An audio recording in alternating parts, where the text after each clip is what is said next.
औज़ुबिल्लाहि मिनश्शैतानिर्रजीम बिस्मिल्लाहिर्रहमानिर्रहीम नहमदुहु व नुसल्ली अला रसूलिहिल नबील करीम। डियर स्टूडेंट्स, ये आपका लेक्चर नंबर 1 है जो ऑनलाइन सेशन भी लिया जा चुका है। We are talking about the CHM 631 that is entitled as the spectroscopy 1। Spectroscopy 1 के 3 सेक्शंस हैं।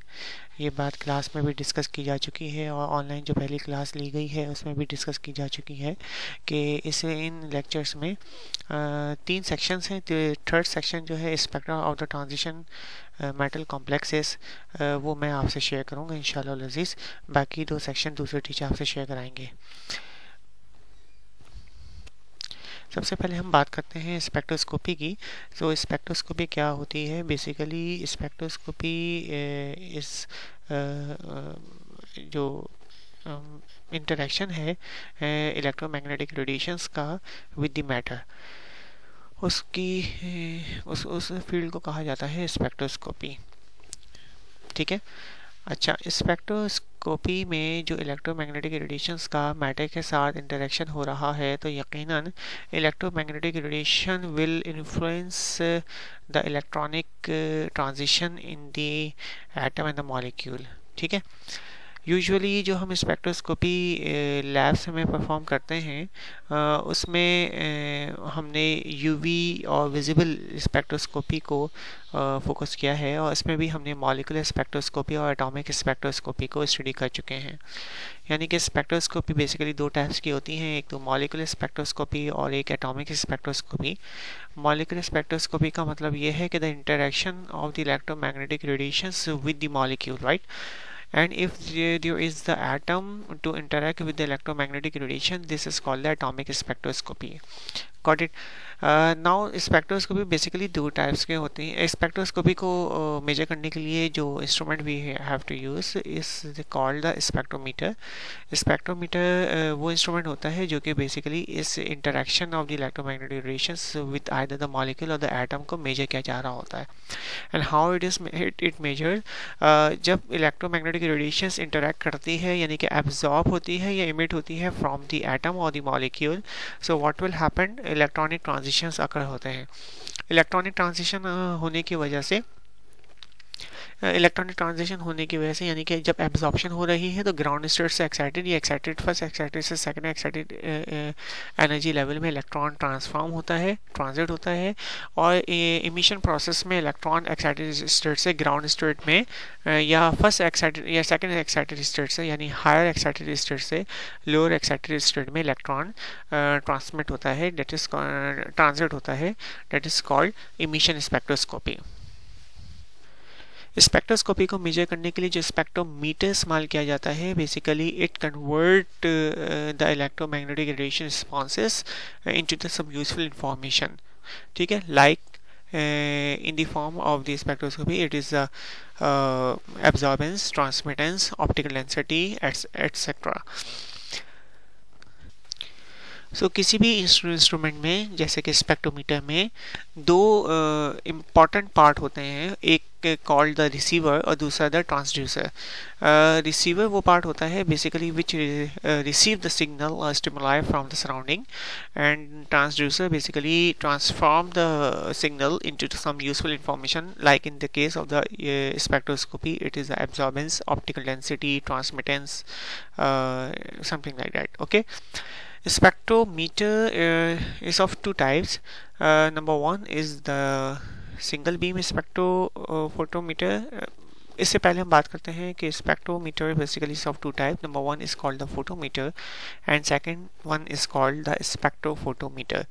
Photometer is that spectrometer which consists of basically optical filter as a wavelength selector, right? And spectrophotometer is the spectrometer which comprises of wavelength selector of monochromator।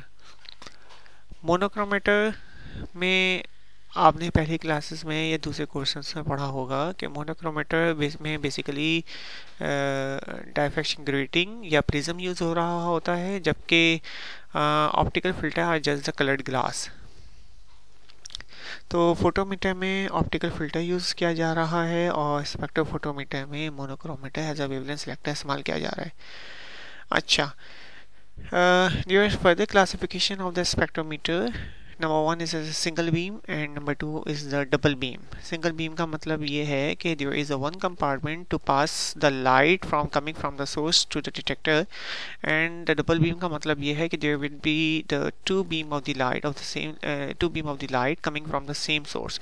जैसे कि यहाँ example में जो दिखाया गया है, that is the basically the double beam spectrophotometer in which the light coming from the IR source will split apart into the two components. One will pass from the reference and other will pass from the sample. What will happen, the detector will receive the signal and it will nullify the reference reading from the sample. So what will happen, basically यहाँ जो double beam को दिखाया गया है वहाँ पे we are getting the both of the signal separately, like sample की pink colour से शो किया गया है और ग्रीन का ग्रीन कलर से। यूजुअली इस डबल बीम स्पेक्ट्रोफोटोमीटर में हमारे पास जो रेफरेंस कंपार्टमेंट होता है that is basically belongs to the blank and there is a sample compartment. So what will happen, the blank reading will automatically nullify from the sample. So this is the main purpose of the double beam spectrophotometer, right? So now we are talking about the spectra. Spectra we have already discussed that the spectra in this course is basically belongs to the electronic transition. So we are getting the spectra of the transition metal complexes. All we know that transition metal have the affinity to show the color in the visible region because of the DD electronic transitions. ये बात हम सबको मालूम है. इस बात की example मैं आपको यूँ समझाऊँ कि जिस तरीके से हम कोई भी फैब्रिक कोई भी गारमेंट जो है ख़रीदने जाते हैं दुकान पे और वहाँ पे हमें उसका बहुत ब्राइट कलर नज़र आ रहा होता है, लेकिन अगर हम उसको घर पे लेकर आते हैं तो उसका कलर में बहुत डल हो जाता है, फेड हो जाता है. ऐसा क्यों होता है? ऐसा इसलिए हो रहा है कि जो डाइस होती हैं वो बेसिकली मेटल ट्रांजिशन कॉम्प्लेक्सेस की बनी हुई होती हैं और उनमें डी इलेक्ट्रॉनिक ट्रांजिशन हो रहा होता है. जब आप उसको हाई इंटेंसिटी की लाइट जो कि दुकानों पे मौजूद है कि बड़े बड़े बल्ब लगे हुए हैं, हाईली एनर्जी के हाई वॉट के जो बल्ब लगे हुए हैं, सेवर लगे हुए हैं, so what will happen, they will absorb dye will absorb the light coming from the light source. So the transition होना शुरू हो जाता है. उस डी ट्रांजिशन की वजह से जब वो लाइट इमिट हो रही होती है तो उसमें क्या होता है कि बहुत शार्प कलर या इंटेंस कलर हमें नज़र आ रहा होता है गारमेंट्स या फैब्रिक्स का, लेकिन जब हम उसको घर में लेकर आते हैं तो वहाँ पे एक बल्ब लगा हुआ है या सेवर लगा हुआ है तो जो लाइट इंटेंसिटी है वो कम होती है, जिसकी वजह से डी ट्रांजिशंस कम होते हैं डाइस में और जिसकी वजह से एब्जॉर्प्शन भी कम हो रही होती है और हमें उसका कलर जो फेड नज़र आ रहा होता है. तो इसलिए जो है वो ट्रांजिशन मेटल कॉम्प्लेक्सेस जो इलेक्ट्रॉनिक ट्रांजिशंस हैं वो इलेक्ट्रॉनिक और डी ट्रांजिशंस हैं. ठीक है, यूजुअली जो ये लाइट जो इलेक्ट्रोमैग्नेटिक रेडिएशन जो एब्जॉर्ब करते हैं उसकी रेंज 100 to 1000 नैनोमीटर के दरमियान की होती है, राइट? Got it? अच्छा जी, सो ये एक एग्जांपल है जिसमें बेसिकली दो स्पेक्ट्रा दिखाए गए हैं कि जो two type of the spectra, like the excitation spectra and the emission spectra. ठीक है ना, यानी लाइट अगर हम एब्जॉर्ब हो रही है तो बेसिकली उसमें एक्साइटेशन की जा रही है ग्राउंड स्टेट से एक्साइटेड स्टेट में या फर्स्ट एक्साइटेड स्टेट से सेकंड एक्साइटेड स्टेट में इलेक्ट्रॉन की ट्रांजिशंस की जा रही हैं, तो वो एक्साइटेशन एक स्पेक्ट्रा है हासिल होने वाला उसका स्पेक्ट्रा. और जब electron will relax back to the ground state, so it will give us the emission spectra. Got it? And the spectra basically is the instrumental response versus the wavelength. This is called the spectra. ये बात हमें बहुत अच्छी तरीके से मालूम है. So now we are talking about the quantum chemistry. Quantum mechanics basically जो है वो इलेक्ट्रॉनिक स्ट्रक्चर डिस्क्राइब करता है. ये बात हम क्लास में या फर्स्ट ऑनलाइन के सेकंड या थर्ड ऑनलाइन क्लास में हम ये डिस्कस कर चुके हैं, and that is the Schrodinger wave equation. Schrodinger wave equation ये डिफाइन करती है, देखिए एक्चुअली जो एटम या जो मॉलिक्यूल या कोवलेंट बॉन्ड जो बनता है उसकी बहुत सारी थ्योरीज थी, जैसे कि वेस्पर थ्योरी है, ठीक है, वैलेंस बॉन्ड थ्योरी है, एमओटी थ्योरी है, अच्छा, इसके अंदर हमें जो है वो electron will behave as a particle, but electron will behave as a wave as well. So there is a surrounding around the nucleus where the electron will reside, and it is describe by the Schrodinger wave equation, जिसमें जो Sai function है, Sai function जो Sai square function है उसका square कर लिया जाए तो that is called the Schrodinger, जो मतलब उसका स्क्वायर कर लिया जाए तो that is basically defines the probability of the finding the electrons around the nucleus in the atom. So quantum mechanics basically हमें, या वेव मैकेनिक्स जो है वो हमें इलस्ट्रेट करती है basically the electronic structure of the atoms.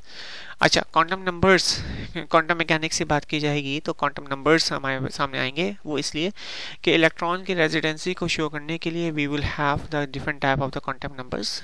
There are the 4 types of the quantum numbers. The principal quantum number represented by the small n value, and basically and it's describe the size of the orbit, कि अगर n ज़ाहिर सी बात है ज़्यादा होगा तो size of the orbit भी ज़्यादा होगा, n अगर कम होगा तो ऑर्बिट का साइज भी कम होगा.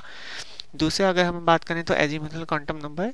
सो azimuthal quantum number describe the shape of the orbital like s orbital, p orbital, d orbital, f orbital. जैसे कि s मतलब शार्प, p मतलब प्रिंसिपल, f मतलब फंडामेंटल, d मतलब डिफ्यूज. सो ये जो ऑर्बिटल्स हैं ये शेप इनकी स्फेरिकल है, इसकी p की डबल है, और डबल डबल डी की है, और f की डबल विथ रिंग है, राइट. इसी तरीके से magnetic quantum number represented by the small m value, and it describe the orientation of the orbital in the magnetic field. Like p अगर orbital है तो it will have the 3 orbital px, py and pz. ठीक है, तो ये 3 type के atomic orbitals होते हैं, इसको मैग्नेटिक क्वांटम नंबर्स कहा जाता है. इसी तरीके से हम बात करें तो है हमारे पास spin quantum number, and spin quantum number represents the spin of the electron. अगर हमारे पास एक इलेक्ट्रॉन, दो इलेक्ट्रॉन है, दोनों इलेक्ट्रॉन्स में एक की स्पिन हाफ है, पॉजिटिव हाफ, दूसरे की माइनस हाफ है, that describe the spin of the electron, right. अच्छा, तो अब इनकी वैल्यूज़ होती हैं क्वांटम नंबर्स की. जैसे कि n की अगर बात करें प्रिंसिपल क्वांटम नंबर तो उसकी वैल्यू 0, 1, 2, 3, 4 होती है. और एजीमुथल क्वांटम नंबर की बात करें तो l की वैल्यू 0 से लेकर n-1 होती है. ml की वैल्यू बात करें मैग्नेटिक क्वांटम नंबर तो उसकी वैल्यू को रिप्रेजेंट किया जाता है 2l+1. जैसे कि अगर l की वैल्यू 1 है तो 2 1 2 + 1 3. सही है, तो it represent that there would be the 3 orbitals and it value ranges from +l, 0 and -l, यानी कि +1, 0 और -1. अगर l की वैल्यू 2 होगी तो 2 2 4 +1 5. It means there would be 5 orbital having the values +2, +1, 0 and -1 and -2. It would be 5. ठीक है, इसी तरीके से स्पिन क्वांटम नंबर की बात करें तो basically it represents the 2s + 1 + half and -half, and 2s + 1 represent the spin multiplicity. It means कि अगर +हाफ है तो +हाफ यहाँ पुट करते हैं तो 2 2 से कैंसिल हो गया, 1 + 1 2. इट मीन्स ये 2 स्पिन मल्टीप्लिसिटी है, एंड ये रिप्रेजेंट करता है कि +हाफ और -हाफ दो स्पिन स्टेट मौजूद हैं इलेक्ट्रॉन की. ठीक है, तो क्वांटम नंबर बेसिकली इलेक्ट्रॉन की रेजिडेंसी का फुल एड्रेस है, and it describe by the 4 types of the quantum numbers. अच्छा, एंगुलर मोमेंटम. एंगुलर मोमेंटम क्योंकि इलेक्ट्रॉन बेसिकली रिवॉल्व भी कर रहा है, रोटेट भी कर रहा है अराउंड द न्यूक्लियस. सो और जो रिवॉल्व कर रहा है वो अपनी एक्सिस के अराउंड उसका रिवॉल्विंग भी है. ठीक है ना, तो सॉरी रोटेट हो रहा है और रिवॉल्व हो रहा है around the nucleus. So basically electrons का 2 टाइप के एंगुलर मोमेंटम है, एक orbital angular momentum and it is represented by small l, and the spin angular momentum represented by the small s. और जो मोमेंटम, एंगुलर मोमेंटम का जो magnitude है, यानी कि ऑर्बिटल एंगुलर मोमेंटम मैग्नीट्यूड, उसको हम रिप्रेजेंट करते हैं √l+1 h/2 pi. And spin angular momentum का जो मैग्नीट्यूड है वो है √s+1 h/2 pi. And you all know that the momentum is the quantized property. It means it will have a specific value, right? अच्छा जनाब, क्योंकि अच्छा, पुरानी प्रीवियस थ्योरीज के अंदर जो इंटर इलेक्ट्रॉनिक रिपल्जन है उसको नलीफाई या निगलेक्ट कर दिया गया था, नलीफाई नहीं, निगलेक्ट कर दिया गया था। लेकिन यहाँ पे जो है इंटर इलेक्ट्रॉनिक जो रिपल्जन है उसको निगलेक्ट नहीं किया जा सकता। अगर हम इंटर इलेक्ट्रॉनिक रिपल्जन की बात करें तो बेसिकली अगर आप इमेजिन करें कि एक न्यूक्लियस है, उसके सराउंडिंग में एक इलेक्ट्रॉन है। सो इलेक्ट्रॉन जब रिवॉल्व कर रहा है तो it would have the orbital angular momentum, और जो अगर वो इस पे रोटेट कर रहा है around its axis, so it is called the it would have a spin angular momentum. अगर दो इलेक्ट्रॉन्स अगर हों तो दोनों इलेक्ट्रॉन्स के ऑर्बिटल एंगुलर मोमेंटम्स भी होंगे और दोनों के स्पिन एंगुलर मोमेंटम्स भी होंगे। इट मींस कि both will interact with each other. So दोनों के ऑर्बिटल एंगुलर मोमेंटम भी इंटरैक्ट करेंगे और दोनों के स्पिन एंगुलर मोमेंटम भी इंटरैक्ट करेंगे। इट मींस कि inter electronic repulsion can never be neglected. ठीक है, और इस तरीके से हमारे पास मज़ीद क्वांटम नंबर्स सामने आएंगे जो अब हम इस कोर्स में स्टडी करेंगे। So there are basically three type of the coupling. Number one is the coupling of the orbital angular momentum, यानी दोनों इलेक्ट्रॉन्स के ऑर्बिटल एंगुलर मोमेंटम आपस में कपल यानी कि इंटरैक्ट करने जा रहे हैं। ठीक है, इसी तरीके से दोनों इलेक्ट्रॉन्स के स्पिन एंगुलर मोमेंटम भी कपल हो रहे हैं यानी कि इंटरैक्ट करेंगे, और इसी तरीके से जो ऑर्बिटल और स्पिन एंगुलर मोमेंटम जो यहाँ से नेट निकला उसकी भी मज़ीद कपलिंग हो रही होगी। सही है। अच्छा, सबसे पहले हम इस लेक्चर में बात करेंगे coupling of orbital angular momentum. So orbital angular momentum को जब हम रिप्रेजेंट करेंगे किसी क्वांटम नंबर से तो उसको कहा जाएगा orbital angular momentum quantum number. ठीक है, और orbital angular momentum quantum number को रिप्रेजेंट किया जाता है L वैल्यू से। ठीक है, स्मॉल l वैल्यू से। So for the one electron if we would have the two or more electrons will interact with each other, so what will have अगर एक इलेक्ट्रॉन दो इलेक्ट्रॉन है तो पहले इलेक्ट्रॉन का orbital angular momentum quantum number would be L1 and the second electron का orbital angular momentum quantum number would be L2, और दोनों इंटरेक्ट करेंगे। सो उसके इंटरेक्शन के नतीजे में we would get the resultant orbital angular momentum quantum number. बड़ा नाम है, बड़ा आसान सा है। हम इसको पहले देखिए, ऑर्बिटल एंगुलर मोमेंटम, फिर से क्वांटम नंबर आया तो orbital angular momentum quantum number, और जब वो इंटरैक्ट कर लेते हैं तो आ जाएगा resultant orbital angular momentum quantum number, and it is represented by capital L value. ठीक है। अच्छा, so when an orbital energy states arises as a result of the interaction of the orbital and the spin angular momentum, these energy states are termed as a microstates, and symbols used to represent a microstate is called terms. क्या कहा जा रहा है basically, यानी कि जब हमारे पास interaction हो रहा होता है तो ऑर्बिटल्स यानी कि एनर्जी स्टेट्स मुख्तलिफ और मज़ीद सामने आती हैं उनके इंटरेक्शन के नतीजे में, और वो जो एनर्जी स्टेट्स हैं मज़ीद उसको कहा जाता है माइक्रो स्टेट्स। ठीक है, और जो सिंबल्स यूज़ होते हैं to represent the micro states उसको टर्म्स कहा जाता है। जैसे कि ऑर्बिटल में हमने देखा sp ऑर्बिटल है sp-d-f। ठीक है, अब इसके अंदर मज़ीद एनर्जी स्टेट्स हैं due to the interaction of the orbital angular momentum, spin angular momentum and the orbital and spin angular momentum. ठीक है, तो उसकी वजह से हमारे पास जो एनर्जी स्टेट्स सामने आती हैं उनको माइक्रो स्टेट्स कहा जाता है। Sets of different energy states आती हैं और उन एनर्जी स्टेट्स को डिफाइन किया जाता है टर्म्स के से। ठीक है जनाब। सो क्योंकि टर्म्स की बात हो रही है तो टर्म्स को रिप्रेजेंट हम कैपिटल लेटर से शो करते हैं।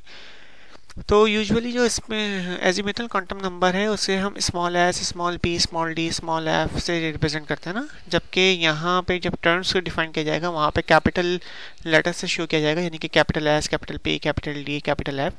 और एजिमुथल क्वांटम नंबर को स्मॉल एल से रिप्रेजेंट किया जाता है ना, तो यहाँ पे कैपिटल एल से रिप्रेजेंट किया जाएगा। ठीक है, L is equal to 0, L is equal to 1, 2, 3, 4, 5, 6, 7, 8। तो इस तरीके से मुख्तलिफ जो है टर्म्स वो यहाँ पे डिस्क्राइब होती हैं for the each of the resultant orbital angular momentum quantum number. ठीक है जनाब, यहाँ पे आप नोट करें कि जे वैल्यू नहीं है, तो J is basically represent the another quantum number, इसलिए यहाँ पे जे को रिप्रेजेंट नहीं किया गया क्योंकि J is not represent the term, J represent the another quantum number.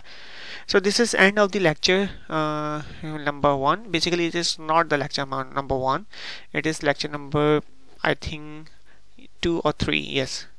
ठीक है, so जज़ाकल्लाह खैर। इंशाल्लाह नेक्स्ट लेक्चर में फिर मुलाकात होगी। अस्सलामु अलैकुम व रहमतुल्लाहि व बरकातहू।